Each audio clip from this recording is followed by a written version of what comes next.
Get ready, it's Rox Armada versus Cloud9, the final game of the day for Run the Gauntlet here with Vainglory at the Mobile Masters Invitational. Adagio first ban. What a respect What happened ban. to the Grump Jaw? I mean, so Rox, like, if old school has to feel pretty good right now, because honestly, probably the best Adagio in the world in lane, and Rox respects this pick, respects the ability for them to build a composition around it. They saw how Cloud9 just dismantled the TSM with Adagio Rona combo, so they're like, no Adagio for you, and Cloud9 says, all right, we'll ban the Grump Jaw. Yeah, I mean, they would have probably given it over to Rox otherwise. I don't even know what that would be like.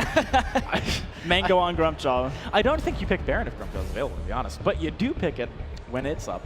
And Baron does come through, so Rox saying Baron is the key to winning this entire Gauntlet series, and Cloud9 is going to have an answer here. If they go with Vox, once again, old school signature hero is Vox. Yes, best Adagio, but if there's going to be a thing after that, Vox is certainly the pickup. So a little bit of a trend here in terms of how these teams are coming together. What's going to be interesting now is what do they feel like is the threat? What is the next ban for each of these teams that really is going to allow them to round out their composition? Oh, man. I think maybe banning Glaive is best here, unless you're going to pick it. Because I think Rox Armada's Glaive has been really nasty. Like, dealing with that, it just sets Druid up for success. Yeah, I think you have to respect the Glaive pick for sure. You either get it or ban it away. I think that is highly contestable. I think you also have to be careful about the Koshka. Wow. Interesting. Okay, so this is more of a storytelling ban, less of something that's specifically a target, because Koshka being up perhaps is something Cloud9 is okay with. Perhaps they feel like if Rox goes towards a Koshka pick, they can deal with it because Rox can't pick after this ban. So now Cloud9 gets whatever they want. I think you take Glaive. I mean, I'm staying on the Glaive train here. I really do think that it's something that Rox Armada is just going to be able to utilize very well. If they don't go Glaive, though, Koshka would have been my second choice, actually.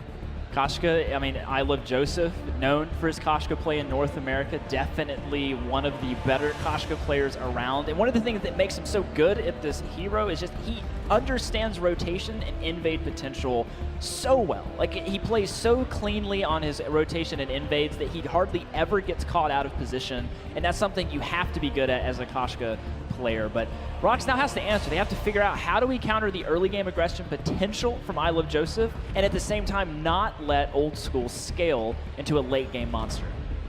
Rox Armada spending their time thinking carefully about the option. Lance. The Lance almost makes me think that Glaive won't show up, just because I don't know if they're going to play Lance. It might be dangerous to let Cloud9 last pick Glaive for a captain, though. So even if you don't prioritize it, giving Cloud9 the Koshka Vox Glaive, that's what you just played, Rox. You just said this was a comp we can win with. Do you not believe C9 has the potential to do the same? They just want to do it again with Lance. I mean, that was a hero they really rode to success at Worlds. It was, but the thing is like, I feel like, well, this is the first time we've seen them play Lance today. So perhaps this compositionally will be comfort for them. Oh, the Taka comes through. I really missed on that Glaive pick. I don't know, maybe Cloud9 will pick it. But I'm surprised. I think that this is more overtly defensive from Rox. And maybe that's a sign of respect, if anything, against Cloud9. Like, they're saying, all right, we think that the Glaive won't work because you will get onto Druid, versus, you know, Lance can help us stop you from getting onto Druid. The thing is, though, is they have to be careful, right? So Rox, they've done this type of composition before where they've essentially developed a backline kind of divey distraction for Druid. So they're counting heavily on Druid right now to be able to really lock this in. And it's not, so no Glaive at all. Perhaps one of the more peculiar aspects of this draft doesn't show up anywhere. So a little bit of a change, but I like it, you know?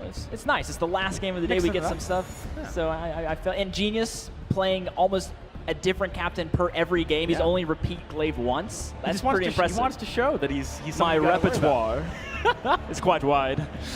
What do you think about the Arden pick, though, on the other side? I think Arden is pretty critical for Koshka to be able to get in and stay in on top of Baron, because they're going to be trying to dive and delete.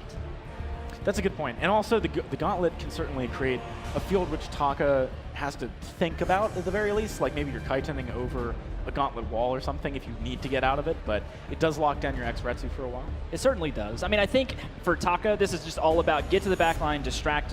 Let's let Druid be the god that we know he is. Let's let Druid really take off, and he's going to have to, because Taka is not your late game carry. No, that's actually a very good point too. But Taka, I mean, if he goes bursty enough, can kind of supplement Druid in the late game. Like if you go for a proc build here and you jump in, you X red. So I feel like Druid just cleans up that kill basically with jump jets, like by itself 90% of the time, if he's ahead. For sure. I mean, and X Rescue is going to be so critical in just really reducing a lot of that barrier coming out of Vanguards. Like, we have some nice synergy in each composition. There's no clear winner. It's all about how they play, and that's one of the most exciting things coming out of draft. All right, well, we have the game ready. Ladies and gentlemen, make some noise for our final game of the gauntlet here at the Mobile Masters Invitational. It is going to be Rox Armada, the reigning world champions of the world, against Cloud9, the reigning champions of the West. The West and the world coming together. It's kind of another unified championship style thing we have going on here, but this is going to be an exciting game here, Jackson, as we get into the fold. We'll have to see what strategies they employ. Pretty frequently, we see what's happening with Cloud9. You shove this wave out, you really get the momentum against Baron, so when Koshka finishes clearing, you're able to find a way in. We've seen this before. He's done this before, and it did not work out. Some sneaky opportunity here for a steal. Oh, Koshka expecting it. Interesting. I wonder if he saw that earlier, and that's why he expected it. He does actually get it, too, so Joseph, I mean, really winning out here, and Genius is dead. He's not getting away. Yep. Cloud9, they get first blood against Rox. This is impressive stuff. Joseph playing around a little bit, just saying, I'm just going to dance a little bit. Cats are known for playing with their food. You know? This is true. So first blood over to Cloud9. Impressive stuff. The risk doesn't quite pay off for Ingenious. You saw he went out expecting Joseph to hit that minion one more time, but Joseph waiting for it just a little bit, perhaps expecting it, perhaps just getting ready to charge up those empowered autos. We'll have to see what happens. But Mango is going to get the Elder from this since Koshka went back home. So whenever you lose something somewhere, you definitely want to find something else on the map. It's one of the things that Rox is so good at doing. Even if they accidentally make a mistake or they end up at a disadvantage, they make a play somewhere else on the map. They do indeed. Cloud9, I mean, that advantage is obviously pretty good for them. They need to capitalize on it, though, right? Like, the fact that Joseph has a little bit more money in his bank right now, maybe he can actually go for some earlier fights and trades against Mango. Yeah. That would probably be the direction I go for that, especially based on the fact that he actually has an armor early as well. He's mitigating a lot of damage. Yeah, so he's going to have a little bit of an experience gain here from that first blood. Obviously, the extra gold in his pocket does not hurt, but maybe a little different is we actually see Cloud9 playing a bit more tempered than Gangstars did earlier with their Koshka pick into Rox. At this point in the game, we had already actually seen Koshka invading, taking away farm, so the difference in experience is just not quite there. You see the solo Elder actually bumping Mango up a little bit in those experience gains here, so a couple things to think about. Cloud9 went back, they bought their items. We saw Rox notice this, they all go back home here too. All right, well, Joseph's going for the play we were talking about, trying to find some aggression onto Mango. Gabe does have a flare, and he was staying out of vision, so I feel like he was trying to bait Mango into saying, all right, I'm just going to cock you and not worry about it, and then, oh, suddenly you get flared. But it didn't quite pan out there. Gabe wasn't in range to keep that fight going, so Joseph backed off. Mango, what? He just went down. Yep. Mango died contesting his middle region there, so this is actually a pretty big bump for Cloud9. They're going to get a full clear. It looks like Joseph took the middle treant as well, so now Joseph at 22 CS over the 15 of Mango. So arguably, Mango didn't start off incredibly strong on the Taka in the earlier game as well, but it's a different type of early game strength. Mango's just trying to get to those utility items. He's trying to get to level 6, so he is going to be a little bit on the back foot in the early game. He is indeed, but shutting that kill down from Joseph, very nice for Cloud9. It equalized a little bit that experience discrepancy that we were talking about, considering the Elder Treant went the way of Mango earlier on. And Joseph, I think, got some camps there, too. He's sitting on 1,500 gold on top of the 6 component items that he has. It's not a bad spot to be in, only 4 minutes into the game. Yeah, I mean, Aftershock now completed is going to be a big pickup for Joseph here as well. Level 6 coming online momentarily. So we've got a lot of potential power spikes on the way from Cloud9. We'll have to see how they intend to use it. But, of course, we're 4.5 minutes in almost here. 10.4K to the 8.7 of Rox Armada. Cloud9 with a pretty significant gold lead heading into match 5 today, Jackson. The best and cleanest start from the opposition for Rox we've seen thus far.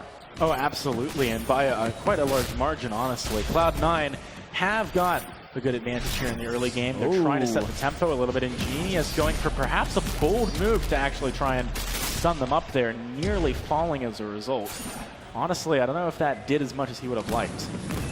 It's one of those things where you just have to stun them because you feel like if you don't, you're going to get chunked out. Well, they're going in on Druid doing damage. We talked about this, right? When you have that level disparity with the captain, as a Koshka, you just focus the captain. You just go in, chunk the captain out, force them back. So now you're in a 3v2. Generally, your carry will remain safer on the top side of the turret. Your captain kind of wants to stay a little bit further forward in order to be able to actually provide that assistance. But we'll have to see. This is the first time we've seen Ingenious on Lance. Lance just gets stronger and stronger as a captain as the game goes on, as he gets those defensives up. Once he maxes his Githian wall, he just has natural tankiness built into his kit. So a lot of the pressure we're seeing right now will fall off in terms of bursts from Cloud9, but they're not wasting their power spike potentials. They're looking for pressure, looking for more. They are indeed, and I think that's what they should be doing. Cloud9 does not want that Baron to really get online, and at least for the time being, he's not quite there yet. Ingenious missing Impale, though. Look at how much damage he takes whilst rooted up. You see Mango, he's thinking about going in, a little bit too dicey for him. I love the way Gabe Vizzle's been using these Vanguards. He's been doing a great job of using them very proactively, saying, here is a shield that you can have to trade with, right? Exactly. Versus like, oh, you're dying, I'm going to save you. So he's been very aggressive with them, and that's what you need to be doing if you want to put the pressure on in the way that Cloud9 are. Exactly. And we have a lot of this type of pressure simply just because of this Koshka pick. And once again, we have to talk about the fact that if the game isn't looking like this, then you're in trouble. Especially not because Koshka falls off late game, but just simply because her ability to burst and move your team towards objective takedowns is just so much stronger in the first 8 to 10 minutes of the game than it is later. But once again, we see the fact that the fancy footwork, like Joseph actually dodging out the impale. You saw Ingenious is doing a lot of predictive ability usage. We saw earlier with a reflex and then with an impale expecting Koshka to retreat, but Joseph turning around and going back to the turret, gets some extra damage. Turns out a big net positive for Cloud9 as we get 3v3 in the lane once again. And they are also winning the war of attrition here. The turret is taking steady, ion cannon, fairly significant damage over time. That's forcing her to do things like this. I mean, that's an 85-second cooldown used just to clear a wave. Arguably, though, the level 6 ion cannon damage is just, it's not that high. So better to clear the wave, play safe, than it is to just hold on to it. All right, we can see Joseph really wants this turret right now. Vanguard buying him time to make that happen. The Impale does not land onto Joseph, so he's going to be able to back away a little bit. Gauntlet goes out, and with both members of Cloud9 on the other side of it, it's hard for Rox to chase. Really a struggle for them to get anything in return for the turret death. Cloud9 cleanly take the first objective of the game. Yeah, I mean, that was actually a very clean move from them. We'll have to see if Rox chooses to go for turret damage here or potentially a rotation to gold mine, but Cloud9, great play from them. They put the pressure down, they get the first objective. This is the first time Rox has lost turret number 1 over another team. So really good stuff coming out of C9, and the Gauntlet, a great disengage, so they weren't getting traded upon. Of course, Rox still had Fountain that entire time, so if, for whatever reason, Cloud9 got caught, would have been a really dangerous turnaround objective. I like this. Cloud9, they're playing very calm, collected. 2,500 gold lead right now at 8 minutes into the game. Good stuff. Yeah, it's actually starting to get to a point where it really feels like it matters. Early on, like a 500 gold lead is what you get after a kill and some camp steals, and you don't feel like that's a huge deal. It's the experience that matters. Later on in the game, something like this, which is now approaching even 3,000 gold, really does make a difference, because that's almost a full item across your team. Well, it's also forcing Rox to play super defensively as well. Like earlier today, we actually saw Druid complete a 3rd offensive item by 9 minutes and 20 seconds. Definitely a different pacing for this game. He's still doing well for himself. His farm is still very healthy. But once again, this is more of the traditional type of Baron we're used to seeing, where you don't quite take off as early as Druid has before, but that's still that lingering thing, right? Where Baron just continues to get stronger and stronger and stronger. You got to keep that in the back of your mind. What do you think about the build that he's been going, by the way? Sarblade into Tension Bow rather than Sarblade into Breaking Point, which used to be the norm. I think it's important simply just because right now what people look to do on Baron is just burst because of the changes to his jump jets, giving you 2 simultaneous attacks back to back. So the Pierce coming from Tension Bow is notable at 12%. So when you actually get those double shots off right away, you do as much damage as max as you can, right? Breaking Point's all about ramping up, not initial damage. I don't think he feels like he's going to be able to get a lot of stutter step in time, auto attack time against this box Koshka. Yeah, I think that's a very good point. Druid doing a decent amount of work here, though, with his farm, still saying over 10 a minute. Yeah, that's what you expect from Druid. I don't think I've ever seen him not accomplish that kind of a figure. But certainly, Cloud9 pressuring them quite hard. Rox, this is an important game, too. They do not want to lose to any North American teams this tournament. They just got acquired, as we mentioned before. I'm sure they want to show up for Rox as an organization after their acquisition in their first tournament under that banner. Cloud9, on the other hand, they got to keep their emotions in check, because this is the point in the game where, like, I, as not a good professional player, would probably start to panic a little bit and be like, oh my god, we're going to do this. We're looking at a potential takedown of the #1 team in the world. I mean, they just took a 300 gold payout a few minutes ago, so the impale comes that was out. a nice impale, but it's gonna cost Ingenious. And actually, Joseph wants more. He thought about going in. Fountain just barely keeping him alive. He's still alive. Oh no, the turret! Oh no, it tracked him all the way. Old school. He's not gonna be able to jump in and get Mango either. That ends up being a 1-for-1, but that maybe should not have been a 1-for-1 there. Yeah, it was so close, Jackson. These guys really just diving, pushing it all the way to the edge. A little bit questionable there from Ingenious. He looks like he went in, but his team wasn't quite on the same page, not expecting that level of burst. He doesn't really have much shield, and Koshka being level 9 chunks him out still really heavily. So once again, Rox has to look at this as they are the scaling composition at this point. They are no longer the take you down in 11 to 13 minute team comp. We are not at that stage. Druid just now reaching enough gold to buy his Tyrant's Monocle, so a big damage spike for him coming up in the next team fight, but that kill was actually really important for Rox. It went over to Mango, who was struggling a little bit in the early game, so that's a nice bit. And it also, from Koshka, 3 kills, the maximum amount of potential payout you could have received. Yeah, I definitely think Rox did get the best case that could have happened there. I think if Cloud9 had not extended a little bit too far, things would really start slipping out of grasp for Rox, at least in the early mid-game transition here. But now C9 moving up, going for maybe another siege.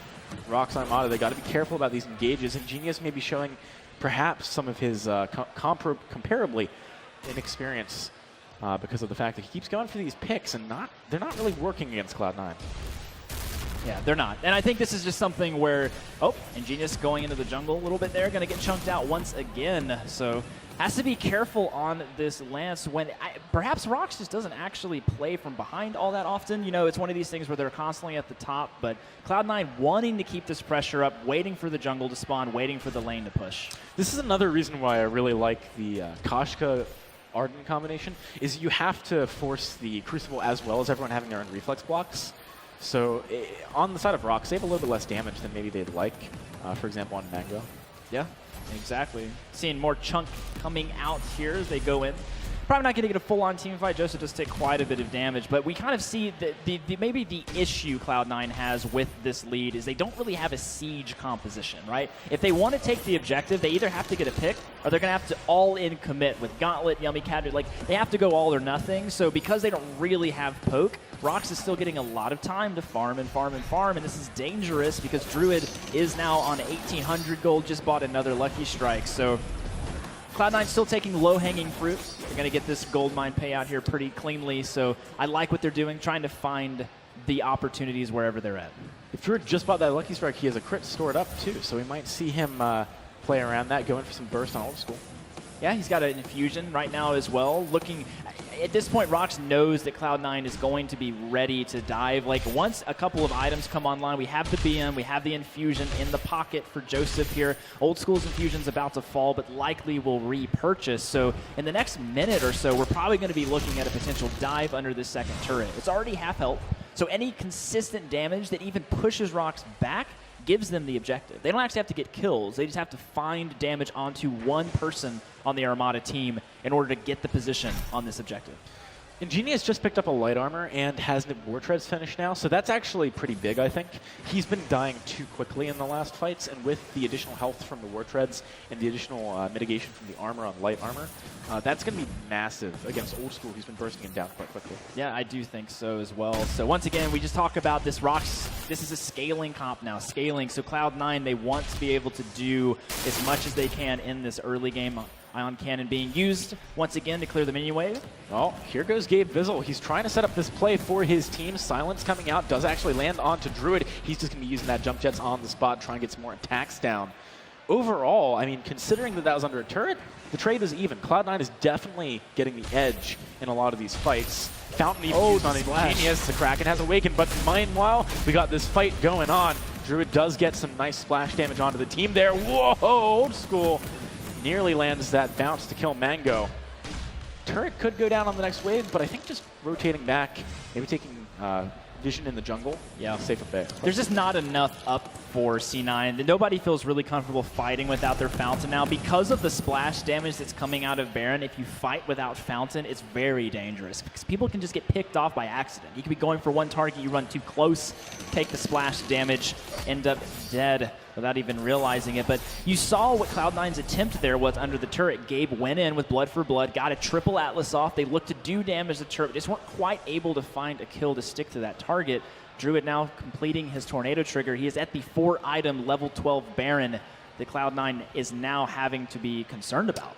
What do you think about Old School going Metal Jacket and Aegis here? That is a lot of defense. He has to, or else he just dies. Like, at this point, Old School's win condition for the late game is just to stay alive and just do more damage with Breaking Point. Stack, stack, stack, stack.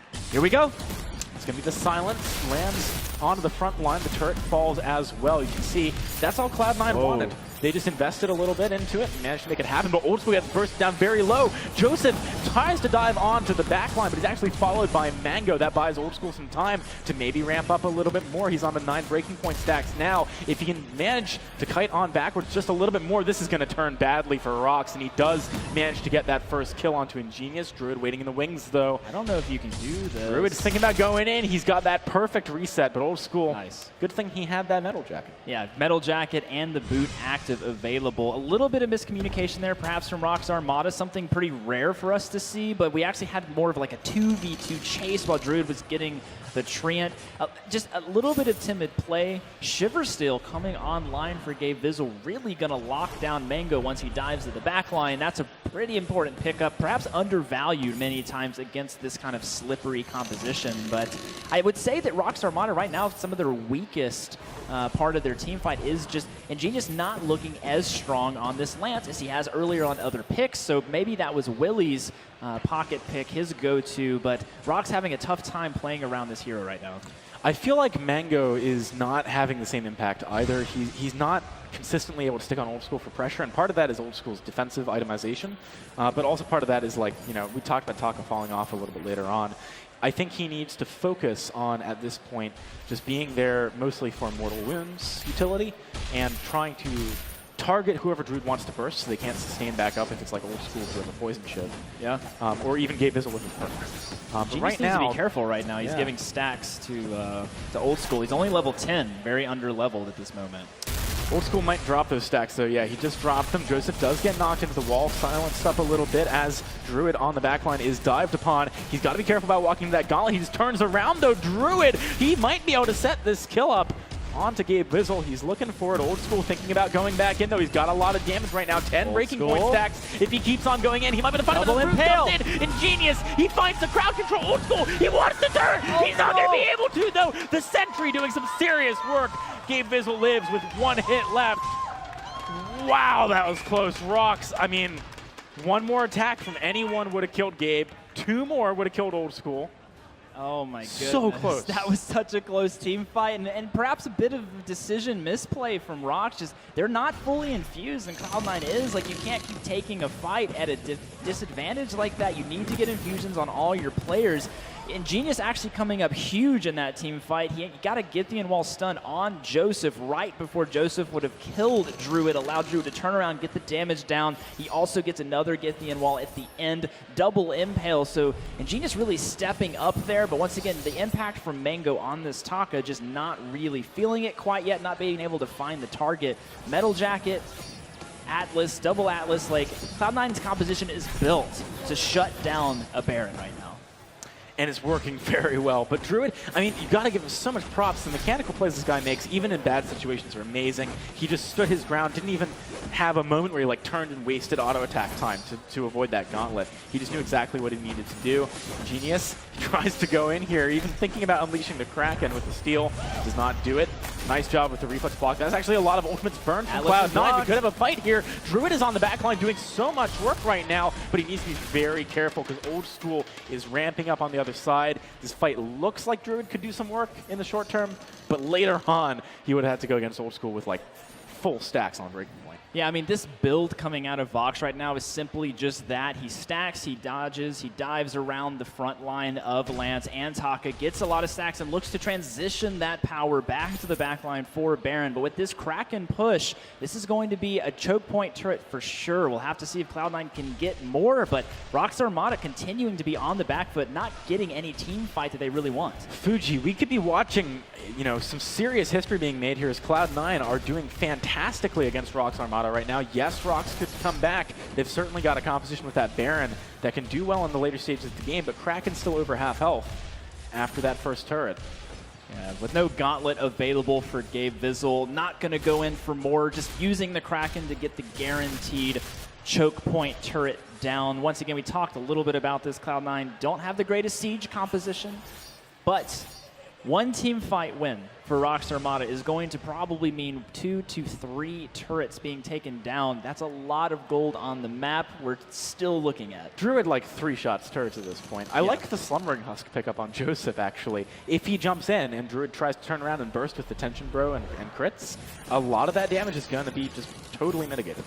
Yeah, I mean, this is just actually gets tougher and tougher at this point, simply just because now we're getting full item completions across the board from the carries. And yes, Druid, he's going to do a lot of damage, but because he has the Tornado trigger, if the team fight lasts too long, Vox will outscale his damage. And Mango, he just doesn't have the potential to really kill anybody right now on the side of Cloud9. Like, he's more of that utility Taka, get the Mortal Wound out, get the Atlas down, but in the last team fight, Gabe Vizzle blocked the Atlas with his Crucible. So at that point, the entire team is able to just take down whoever they want. So really need to make sure the Atlas lands. They have 2 of them. They just need to land 1 to get some good damage off. They also need to, I think, stick together a little bit better. We've seen a couple of fights where the action really moves in a lot of different ways, and Rox can't focus someone down who's maybe trying to dive. It's going to be harder now with that Slumbering Husk on Joseph, but I think that's what you got to do. You got to work together to kill someone. Yeah, no, I completely agree. And we're kind of seeing perhaps what you talked about before is, you know, do you have the momentum? Do you have the tempo to keep going? 5th game in a row for Rox right now as they go up against Cloud9. So Cloud9 actually doing a little bit what Rox was doing earlier, forcing this team fight towards their base here. This is a very aggressive forcing move. Old School does want to turn this around. The Gauntlet splitting people up a little bit. Druid is on the wrong side of that one. Safe on the outside, but he is very safe. And as a result, Joseph takes a lot of damage there. Old School, he's got 11 break point stacks. He wants to go in. The bounces could do some serious work. Druid, going in for Druid. I don't know if he's got this. The Vanguard did so much work there. Mango, he's going to go down. What's going on? Cloud9, they take down Rox Armada in that fight. There's 50 seconds left on the clock. They might just end it right here, right now. Cloud9 upset the former world champions. This is such an incredible display of excellence from Cloud9 coming in and taking down Armada. Just not enough steam, Jackson. They didn't have enough to make it all the way through the gauntlet, but we said if a team was going to be able to do it, Cloud9 was that team. Wow.